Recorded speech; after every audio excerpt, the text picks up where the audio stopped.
अमरावती जिल्ह्यातील धामणगाव रेल्वे तहसील अंतर्गत अंजनसिंगी गावात महसूल दिन सप्ताहाच्या निमित्ताने एक पेड़ माँ के नाम या आगळ्यावेगळ्या उपक्रमाचं आयोजन करण्यात आलं।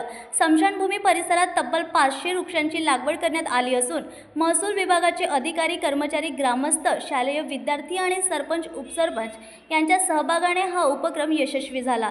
या माध्यमातून पर्यावरण रक्षणाबरोबरच मातृत्वाबद्दलचा आदरही व्यक्त करण्यात आला।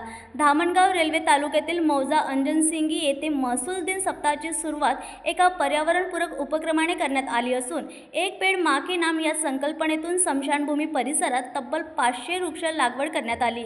या उपक्रमाचे अध्यक्षस्थान तहसीलदार अभय घोरपडे यांनी भूषवले, तर नायब तहसीलदार वसंत पखाले, निलेश दडमल, प्रफुल्ल देशमुख, मंडळ अधिकारी विजय वानखेडे, प्रीतम चनेकर, सुनील कन्नमवार, अश्विन राठोड, संगीत धरणे, नीलिमा गायकवाड, राजेश लाड, नरेंद्र उईके, कांबळे यांसह अनेक अधिकारी व कर्मचारी सहभागी झाले। यात अंजनसिंगी ग्रामपंचायतीचे सरपंच, उपसरपंच, ग्रामस्थ आणि कानोबा विद्यालयातील शिक्षक विद्यार्थ्यांचा उत्स्फूर्त सहभाग होता।